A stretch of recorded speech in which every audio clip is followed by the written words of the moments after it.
So, hi, everybody. I hope you're having good days. I certainly enjoy, as I said before, your interactions and my interactions with you in the course so far.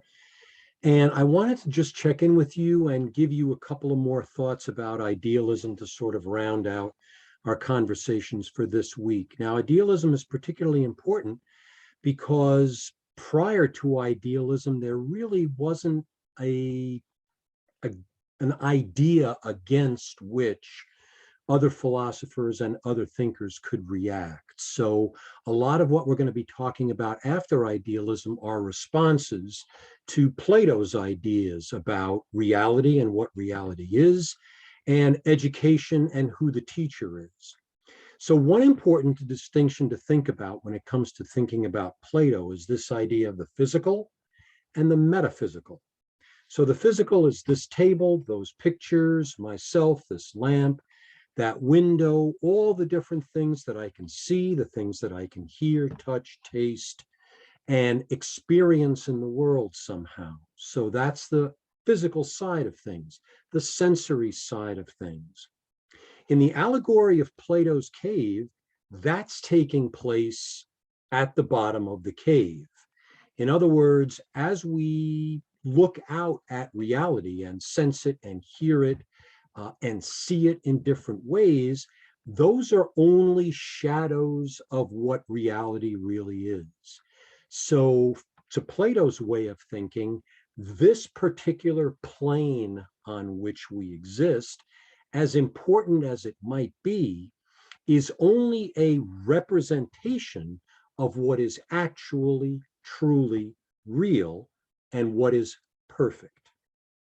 So the thing to keep in mind, so what Plato is interested in is that metaphysical piece, the physical piece we see, but that's only an illusion from Plato's perspective. The metaphysical piece, the perfect table, the perfect lamp, the perfect pictures, the perfect window, those are the kinds of constructs and ideas that Plato is most interested in talking about. So what's critical to remember is that for Plato, education is basically a one-way design. When that person gets dragged up out of the cave into the light, that person is in the light of logic, in the light of reason. The sun is reason, logic. So it's really thinking and thinking critically about different things. So with that kind of construct, I don't know if any of you have ever seen movies about ancient culture or Greek culture, Roman culture. When you think about the Roman Senate, or when you think about the Greek amphitheater with everybody sitting around and looking down at a stage, the construct for the teacher is the lecturer, the person who is listened to in the middle of all this, speaking up to the students and conveying information and knowledge. As Knight points out, the teacher is the model, and the teacher is closer to that abstract reality of the perfect window, the perfect lamp, the perfect pictures, the perfect table, because of experience and because of the teacher's knowledge and reason and sort of advanced knowledge and reason. The students are listening to that lecture. That's kind of a one-way channel of information from teacher to student, because that teacher has a better understanding of that abstract reality that exists, or that, yeah, it is abstract, right? It's metaphysical, but of that construct that exists outside the cave rather than inside the cave. So keep that idea in mind, particularly as you're thinking about Mrs. Jenkins' classroom and what kinds of ways she might try as a model of reason and a model of thinking to convey information in her classroom environment to her students. So ideas are important. And as I've seen, as I've sort of researched a little bit more about idealism, Plato said that your mind is reality, and changing your mind changes reality. But the goal of that changing and the goal of that mind is to understand that perfect reality, that metaphysical construct, that place outside the cave where we apply our reason to the things we experience, see, hear, feel, and draw conclusions and move closer to that perfect reality that Plato wants to set out as, as the ultimate source of knowledge, the place where we can really fully understand what all of this that we're experiencing is really about. So there's a difference between the sensory world and the ideal world. And we don't see very often that kind of lecture method in typical K-12 classrooms for sure.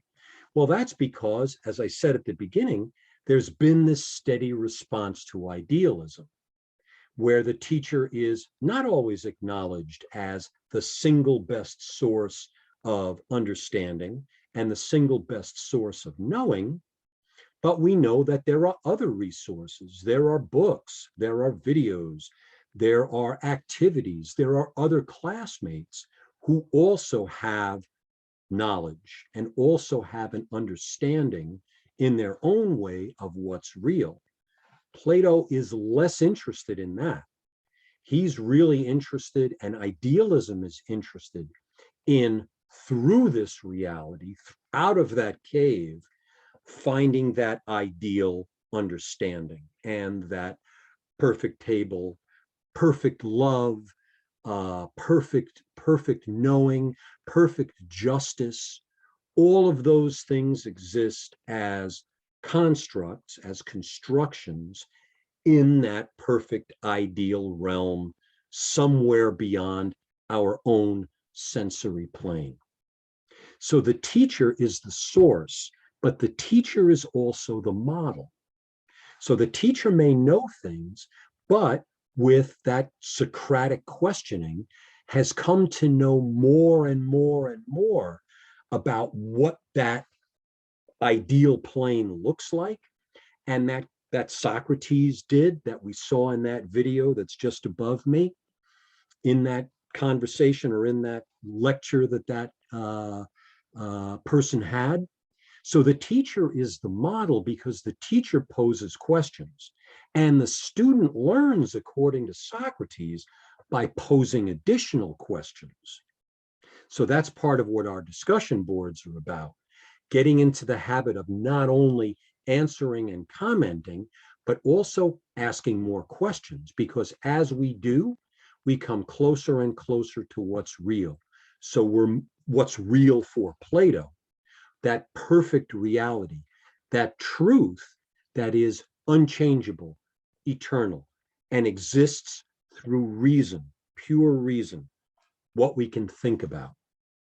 So keep those ideas in mind as you think about idealism, as you design Ms. Jenkins' classroom, and also keep those ideas in mind as we go through the next few weeks, because you'll see there'll be some radical turns and radical responses, radical in the sense of what is reality really about and how do we get our information in the weeks to come. And that'll be very important to keep in mind too, because all of this is a response to Plato and the power of reason. So with that, I'm going to leave you. Thanks again for all your good work, and again for getting me to think more deeply about some of these ideas and consider some of your wonderful thoughts and your own thinking. So with that, I'll say goodbye, and I look forward to seeing you in the discussion boards and seeing you in the weeks to come.